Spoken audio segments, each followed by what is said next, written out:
Olá, chegamos na aula de número 4 do curso de Introdução à Terapia de Aceitação e Compromisso. Antes de a gente começar, eu gostaria de agradecer por você ter chegado até aqui e caso você tenha caído assim de paraquedas nesse vídeo, esse é uma série de vários outros vídeos de um curso gratuito de Introdução à Terapia de Aceitação e Compromisso. Então, esse tema pode te interessar de mindfulness, mas eventualmente, se você quiser se aprofundar, é importante que você assista desde o primeiro, tá bom? Mais uma vez, eu vou deixar então aqui algumas referências na descrição do nosso vídeo e ao longo do nosso encontro eu também vou disponibilizar links para você poder baixar o material, baixar mais materiais de referência e se aprofundar, tá bom? Na última aula, a gente veio conversando sobre diferentes processos que estão envolvidos na flexibilidade psicológica. Hoje, nós vamos falar sobre os processos atencionais, que também são alvos de intervenção na terapia de aceitação e compromisso. Os processos de atenção, eles, se vividos de maneira mais flexível, alternam desde o estado presente, aqui e agora, quanto aos estados futuros e anteriores. Se vividos de uma maneira pouco flexível, a pessoa muitas vezes fica muito rígida em um único ponto de perspectiva, seja esse temporal ou muitas vezes até nas relações interpessoais. Então, muitas vezes, quando a gente fala de ter uma atenção flexível, ela é chave no processo de flexibilidade psicológica, pensando na terapia de aceitação e compromisso, justamente por isso, para a pessoa justamente conseguir imaginar diferentes pontos de perspectiva no espaço e no tempo. Isso permite com que a pessoa consiga lidar com a transitoriedade da vida com muito mais leveza. Ela, se agindo de uma maneira flexível do ponto de vista atencional, não se apega aos momentos que são mais difíceis, assim como ela também não tem medo de perder aqueles momentos que são mais agradáveis, já que frequentemente ela consegue alternar de atenção.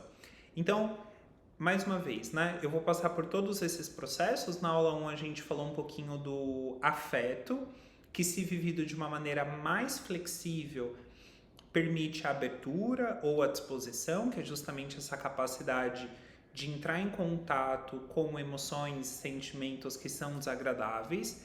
E se vivido de uma maneira menos flexível, essa primeira dimensão do afeto é chamada de esquiva experiencial. Esse esforço excessivo, de tentar não sentir ou não pensar, acaba piorando muitas vezes o problema, A nossa última aula falou sobre o domínio da cognição, que a terapia de aceitação e compromisso coloca dois principais processos dentro da cognição.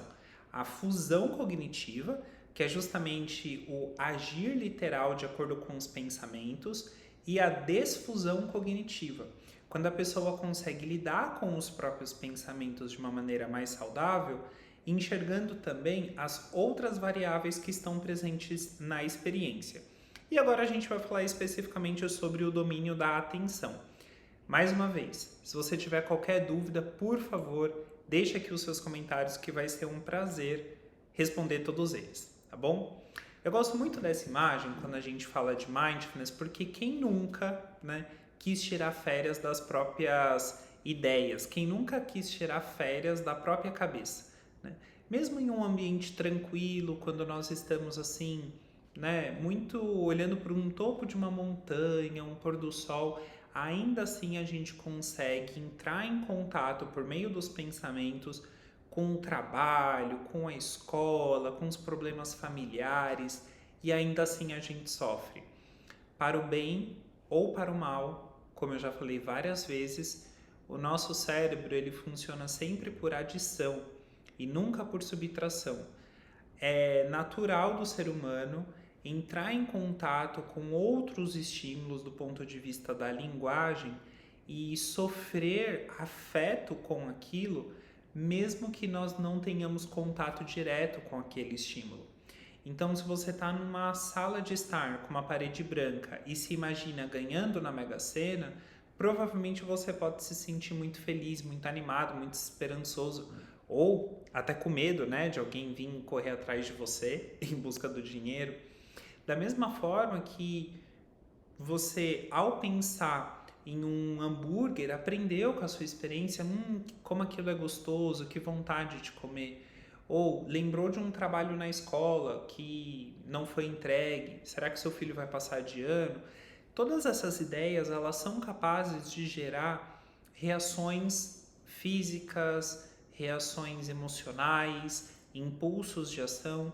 Por isso, conseguir notar o que você está notando é tão importante. E dentro da estratégia de Mindfulness, nós queremos fazer com que a pessoa reconheça em que momento é de fato útil para pensar aquilo que se está pensando. A gente falou bastante na primeira aula o quanto que a tentativa de tentar não pensar gera ainda mais problemas, né? Vocês lembram daquele exercício que a gente fez do prédio, né? Não pensa num prédio. Eu quero que você não pense num prédio bem alto. Mesmo que você tenha pensado, sei lá, abacaxi, você só pensou em abacaxi porque você se usou como referência o não pensar no prédio, né? Então o prédio ainda estava lá. E aí eu queria propor uma reflexão para vocês, né? Até que ponto, de fato, nós somos livres para poder pensar? Algumas pessoas acreditam que têm total controle absoluto sobre o fluxo de pensamentos, mas isso, do ponto de vista científico, não é verdade. Nós não conseguimos controlar 100% aquilo que nós pensamos. O que está no nosso controle é o nível de atenção que nós damos aos nossos pensamentos e, principalmente, o que nós fazemos com ele. Se a gente vai brigar com essas ideias ou se a gente vai seguir em frente. Uma outra reflexão que dá para a gente ter também, né, se nós somos livres para realmente pensar, o quanto que nós fomos moldados socialmente para desejar e ser no mundo de uma maneira que é socialmente conveniente, mas não necessariamente interessante do ponto de vista individual. Imagine quantos corpos foram institucionalizados e marginalizados por não corresponderem ao padrão, né? A história dos manicômios está aí, né? Qualquer pessoa, negro, historicamente falando, era então colocado nos manicômios porque eram corpos que não eram interessantes para a sociedade, né? Eu estou traçando esse paralelo porque muitos desejos, sejam eles afetivos, sexuais ou até mesmo de descanso, eles são socialmente treinados como inadequados. Muitas vezes você pode se sentir culpado diante do seu interesse em diminuir a jornada de trabalho. Muitas vezes você pode se sentir culpado por estar contente com aquilo que você já conquistou na sua vida. É como se você fosse acomodado ou estivesse dentro da sua zona de conforto. Há uma tendência cada vez maior, principalmente entre os millennials, né, de sempre querer mais, querer mais, querer mais, trabalhar mais, querer mais, se esforçar. O quanto que de fato nós temos abertura para poder deixar a nossa mente falar aquilo que ela quer falar? O quanto que nós temos abertura para poder entrar em contato com o nosso sistema cognitivo sem tanta censura, sem tanto pudor? É uma pergunta que eu deixo aí para a gente pensar juntos, né? A história, né, da política no Brasil, ela é estruturalmente machista, ela é homofóbica, ela é classista, e a gente precisa ter isso em mente porque aquilo que nós pensamos não diz somente 100% sobre a nossa história individual, né? O nosso desenvolvimento individual, ele acontece dentro de uma estrutura social. Então, alguns pensamentos que são tidos como mais difíceis de pensar, muito provavelmente podem ter sido frutos de um aprendizado social de muita punição envolvida, né?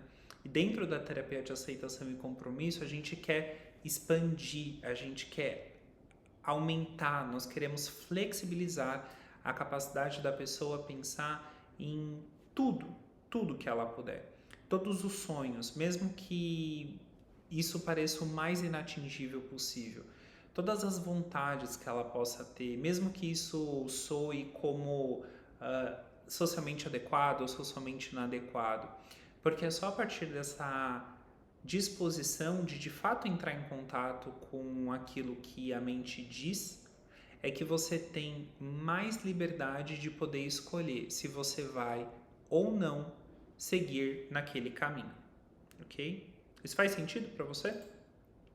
Pensando especificamente em direcionar a atenção de uma maneira mais flexível, nós sempre iremos avaliar, no ponto de vista do mindfulness, né, esse conceito que é trazido pelo Jon Kabat-Zinn, um importante neurocientista, em que ele coloca que o mindfulness, ele, de acordo com os ensinamentos mais tradicionais, né, orientais, é uma perspectiva que consiste em prestar atenção intencionalmente no momento atual, sem julgar, na vivência enquanto ela desabrocha. Eu vou explicar um pouquinho mais para vocês esse passo a passo, mas é importante a gente considerar, né, que mindfulness, do ponto de vista cognitivo, ele pode ser muito parecido com meditação ou atenção plena. São palavras diferentes para se referir ao mesmo processo.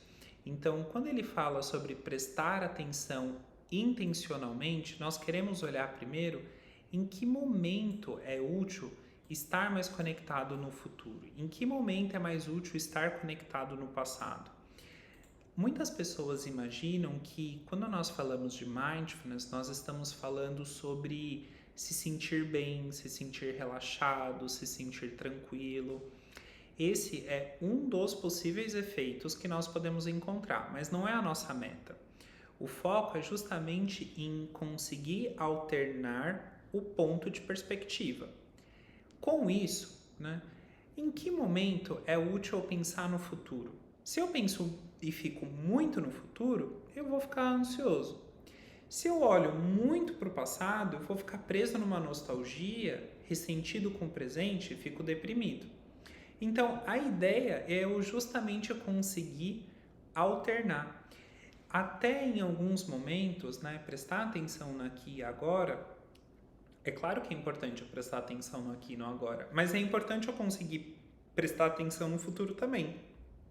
Lembra na aula passada que eu dei exemplo sobre um apostador crônico que muitas vezes pensa no futuro de uma maneira muito romantizada, de uma maneira bastante otimista? Pensar no futuro de maneira catastrófica pode ser extremamente útil para que a gente regule o nosso comportamento no presente. Pensar os cenários negativos no futuro para que a gente tome alguma decisão financeira, como fazer um financiamento, também é algo muito importante. Só que se eu só pensar negativo, eu nunca vou ter capacidade para agir de uma maneira corajosa, de aceitar algum risco, né? E é justamente esse o ponto em que nós queremos colocar aqui como atenção plena. Essa capacidade de prestar atenção no momento presente, enquanto a experiência vai acontecendo, sem tanto apego, justamente para a gente conseguir alternar esses pontos de atenção, tá?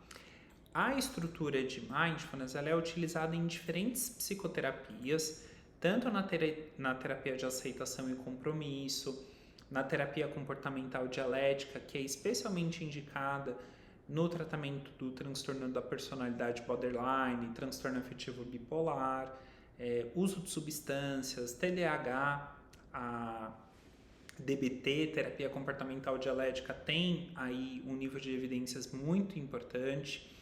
Na TCC de redução de estresse baseada em mindfulness, nós também utilizamos bastante o próprio mindfulness, e na terapia focada na compaixão.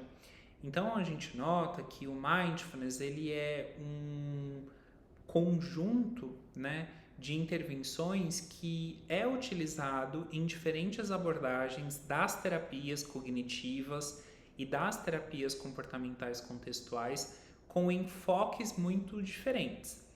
Especificamente na terapia de aceitação e compromisso, eu gostaria de começar quebrando alguns mitos, né, que é muito comum de as pessoas conceberem quando a gente começa a falar de mindfulness, né?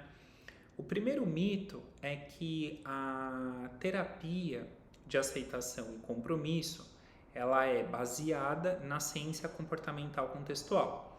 Então, quando nós falamos de meditação ou atenção plena, o nosso foco é sempre no exercício cognitivo de flexibilizar a atenção. Não tem nada a ver com chakras, com alinhamento de energia, de vidas passadas, como muitas vezes algumas meditações podem ter essa conotação espiritual, né?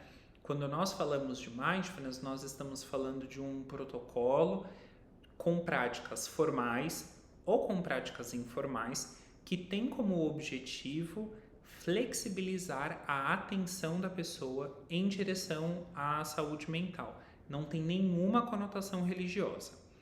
A segunda verdade que é importante a gente colocar aqui é que nós temos uma quantidade de evidências científicas muito importantes para diferentes quadros clínicos que respaldam o uso do mindfulness na prática clínica. No entanto, um erro muito comum é que as pessoas elas começam a baixar esses aplicativos de respiração, de mindfulness, né, de meditação e usam só nos momentos de emergência. Essa é a pior coisa que você pode fazer por você. Não use as estratégias de mindfulness apenas nos momentos agudos de estresse. Na terapia de aceitação e compromisso, o mindfulness ele é utilizado de uma maneira transversal ao longo da rotina da pessoa. Então, nós selecionamos um dia e horário em que a pessoa vai dedicar, no começo, 5 minutinhos para fazer uma prática de mindfulness. Seja de manhã, à tarde ou à noite. Mas o mais importante é que se está frio, se está calor, se ela está com sono, se ela está disposta, ela vai fazer a prática de mindfulness. Se você fizer a prática de mindfulness ou se o seu cliente fizer a prática de mindfulness apenas nos momentos em que ele estiver se sentindo ansioso, o próprio movimento de respiração já vai ser um evocativo de ele se sentir ansioso. Então, ele vai piorar. A curto prazo, talvez ele até se acalme, mas depois ele vai acabar piorando. Por isso que é muito importante de ele ser utilizado de uma maneira consistente e também de uma maneira progressiva. Geralmente, nós começamos fazendo alguns exercícios de respiração durante 3 minutinhos a 5. Quando a pessoa já está um pouquinho mais acostumada, aí a gente sobe para 10 minutos diariamente e depois para 15 minutos diariamente e até mesmo alguns clientes que se adaptam bastante às práticas formais, nós chegamos a 20 minutos por dia. Isso significa que você já vai começar de largada com 20 minutos? Nós não recomendamos, isso é um mito, tá? Quanto mais meditação em um curto período de tempo, isso não é bom para quem não tem experiência. Então, se você não tem essa prática de meditar, começa devagarzinho. Aqui no próprio canal tem áudios de meditação, onde eu conduzo práticas de 5 minutos, de 10 minutos, de 3 minutos, para você recarregar ali o seu dia, tá bom? Outro mito muito comum, né? É que quando nós falamos de meditação, as pessoas imaginam que o foco está em controlar os pensamentos. Mas se você já chegou até aqui, né? Nós estamos na aula de atenção, nós já passamos pela aula de difusão, nós já passamos pela aula de abertura. Você vai notar que o nosso foco não é em controlar, e sim de treinar o senso de observação, ok? Se você tem alguma dúvida ou curiosidade sobre mindfulness, também você pode deixar nos comentários para a gente ir respondendo, tá bom? Quais são os sinais, clinicamente falando, que nós precisamos prestar atenção, que são uma pista ali de que ele precisa ser trabalhado esse domínio de flexibilidade na atenção?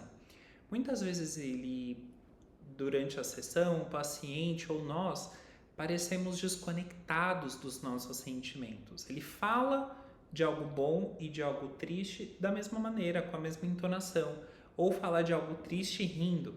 Essa certa desconexão dos sentimentos pede uma postura de mindfulness, pede uma postura de observar o que está acontecendo aqui e agora, né? Muitas vezes o paciente ele pode ter dificuldade de descrever a experiência, ele pode ter dificuldade de separar o que é um sentimento de uma sensação física. Exercícios de mindfulness são muito importantes para treinar essa discriminação. O cliente ele pode ficar preso muitas vezes numa racionalização excessiva e isso não ser útil para a vida dele. Então, fala de um futuro muito lógico, né, muito rígido, ou de um passado, não, eu sou assim porque minha mãe, né? Ele não consegue olhar para a experiência em termos que vão além da racionalização. Esse é um convite, né, para a gente trabalhar mindfulness. E também, isso é bastante comum, né, inclusive entre adultos, culpa terceiros ao invés de notar as consequências do próprio comportamento. No estado de fusão, lembra que nós falamos que a pessoa acaba ficando muito sob controle verbal e pouco sob controle da experiência? Isso é um ponto de inflexibilidade cognitiva.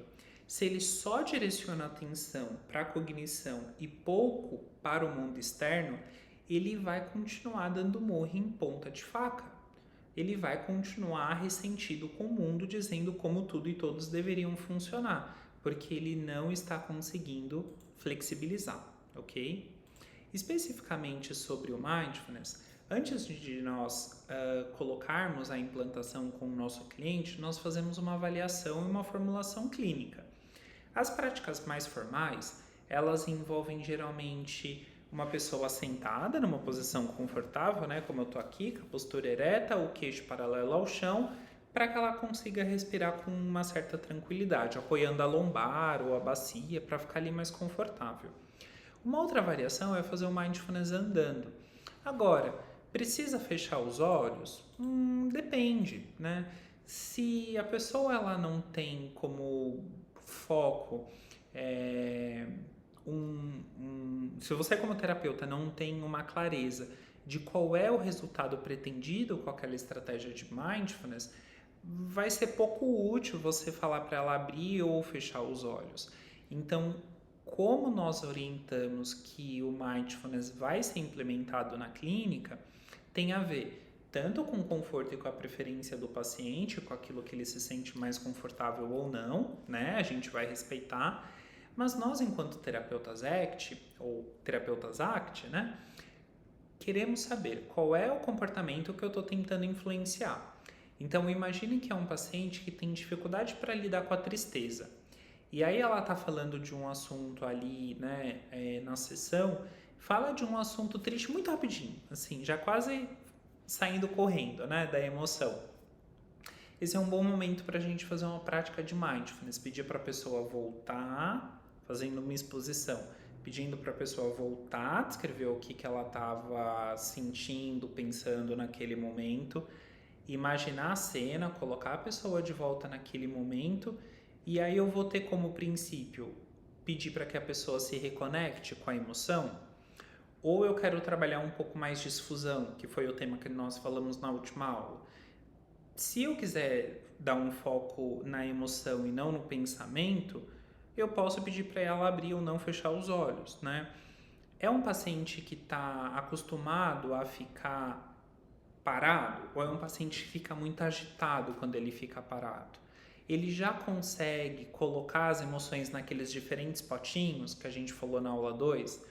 O que é uma emoção, o que é um pensamento, o que é uma sensação física. Então, tudo isso é levado em conta para implementar a forma, né, como o mindfulness vai ser utilizado no dia a dia.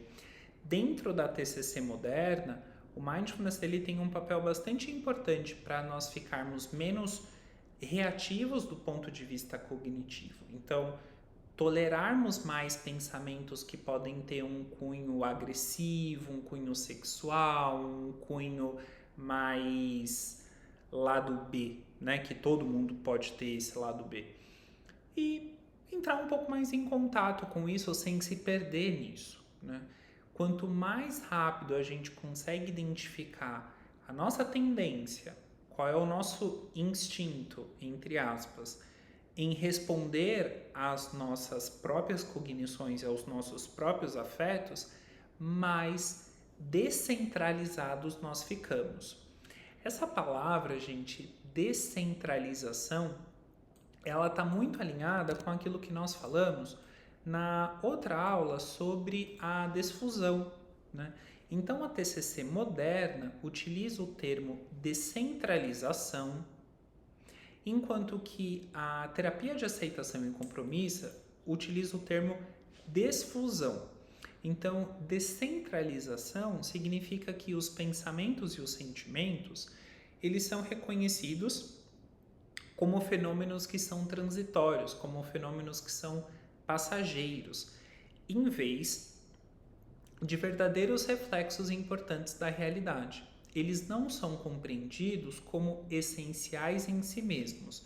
Então, olha que interessante. Quanto mais a gente pratica no Mindfulness, mais nós treinamos a capacidade de olhar, de perceber a nossa experiência mudando. O foco do Mindfulness é treinar justamente esse ponto de observação fixo que não muda enquanto a nossa experiência muda.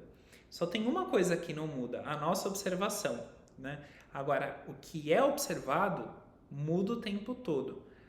O que muda o tempo todo é o que é observado, mas o observador continua ali, né?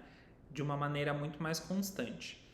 Aqui no canal, como eu falei, nós temos alguns vídeos de práticas formais de Mindfulness, onde você pode começar bem devagarzinho, no seu ritmo, respeitando o seu tempo, respeitando o seu momento, que você pode começar a fazer, tá bom? Se você não quiser começar uma prática formal ou já até conhece uma prática formal, eu queria dar aqui como dica uma estratégia que nós utilizamos bastante, que é o treino de perspectiva. O treino de perspectiva, ele diferencia descrição de julgamento. Esses dias, o cliente falou assim para mim. Ele entrou, né, aqui na sala, ele falou: "Nossa, Luan, eu achei que esse fundo era do Zoom. Eu não sabia que esse fundo era de verdade." Eu falei: "Não, é de verdade." Aí ele falou assim: "É muito bonito esse azul." Olha a diferença. Quando eu falo assim, ó, esse azul da sua parede é bonito, é diferente de eu falar de a sua parede é azul. Quando nós falamos a sua parede é azul, nós estamos falando de uma descrição. Quando eu falo a sua parede é bonita, nós estamos fazendo um julgamento. É muito natural que a gente julgue o tempo inteiro, incluindo a nossa própria experiência. Na estrutura de Mindfulness, nós tentamos não nos apegar aos julgamentos, não é abandonar o julgamento, mas é não se apegar ao julgamento e utilizar mais experiência, a descrição. Então, na prática, isso pode ser algo do tipo... bom, aqui, né?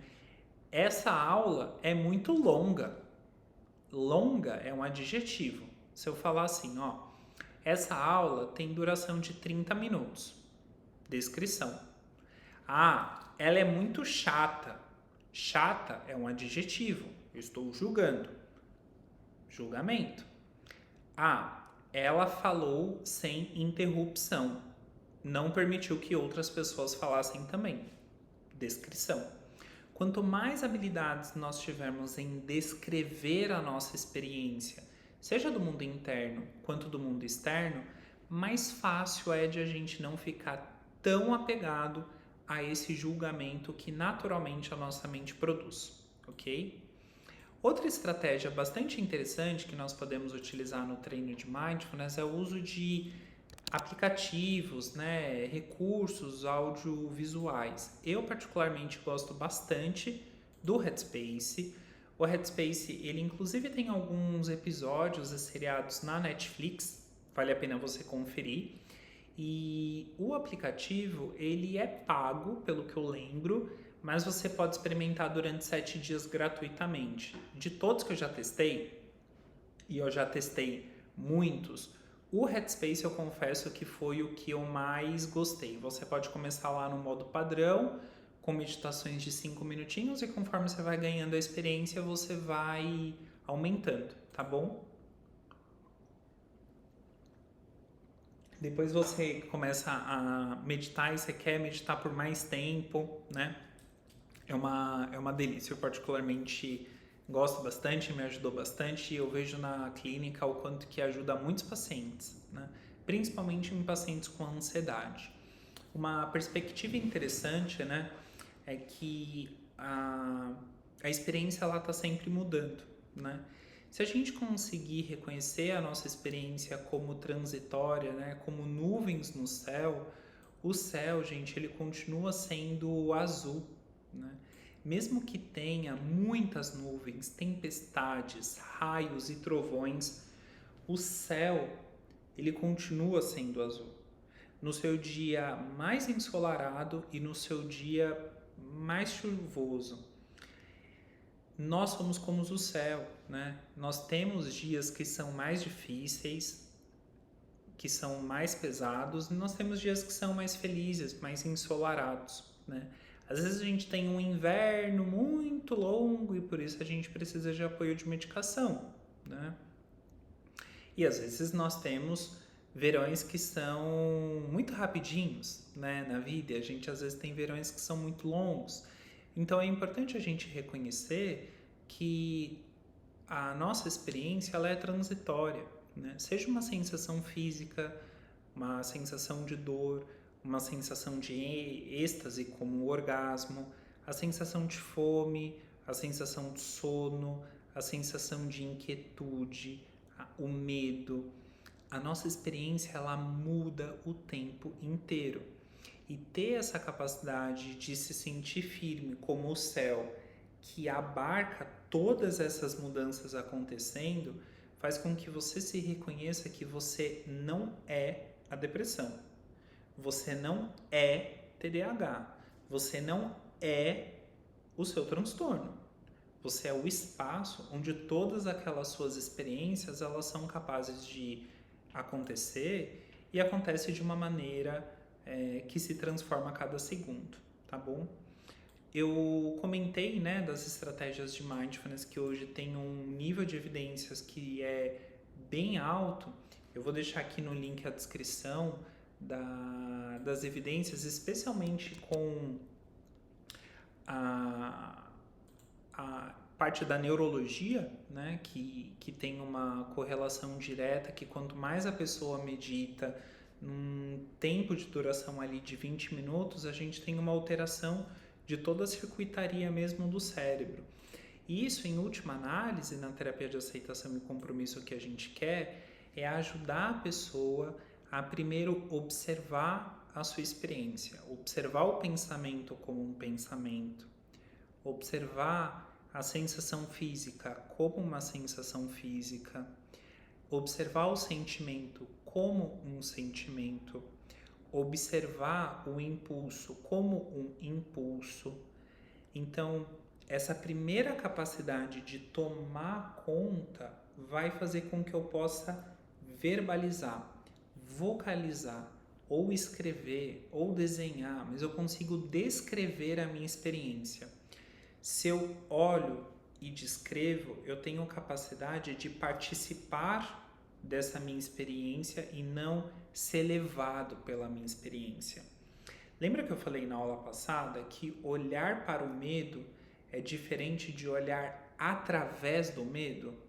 Que olhar para a tristeza é diferente de olhar a vida através da tristeza? Quando nós conseguimos observar e descrever, nós aumentamos as chances de participar do nosso contexto de uma maneira mais efetiva, ok? Deixa nos comentários se ficou claro e se você consegue fazer uma correlação dos outros dois processos que nós falamos, do aspecto cognitivo e do aspecto afetivo, porque o mindfulness ele está de fato muito agrupado com os dois processos anteriores e com o que nós vamos falar da próxima aula, que é o processo do self, né? Do senso de pertencimento. Se você quiser se aprofundar um pouco mais em mindfulness, se você já praticou meditação, lá no Instagram eu também faço algumas lives, você pode se aprofundar com algumas leituras, né? O livro de Introdução à Terapia de Aceitação e Compromisso da Michaele é bem interessante, inclusive a Michaele é uma das professoras convidadas no nosso grupo de estudos em ACT. Esse livro aqui do meio, de Atenção Plena, também é bem legal, tem uma série de exercícios que você pode ir fazendo ao longo de 8 semanas, vale bastante a pena dar uma olhada. E esse livro da Christian Neff, o azul, de Mindfulness e Autocompaixão, eu tenho um carinho assim por ele, porque é muito interessante. Ele pede bastante do leitor, então todo dia você lê e faz alguns exercícios. É importante que você esteja comprometido, né, em fazer os exercícios, mas para pessoas que têm um nível de autocrítica, de autoexigência, esse é um livro que ajuda muito, muito, muito, muito. Ele é bem interessante, tá? Na próxima aula, a gente vai falar sobre o domínio do self, que é o domínio, um dos que geram mais dúvidas quando a gente fala de flexibilidade cognitiva na ACT, no self como contexto e no self como conceito. Como é que a ACT lida com o senso de eu? Como é que a análise do comportamento, especialmente nas terapias comportamentais contextuais, lidam com a ideia de eu? É isso que a gente vai ver na próxima aula. A gente se vê lá. Tchau!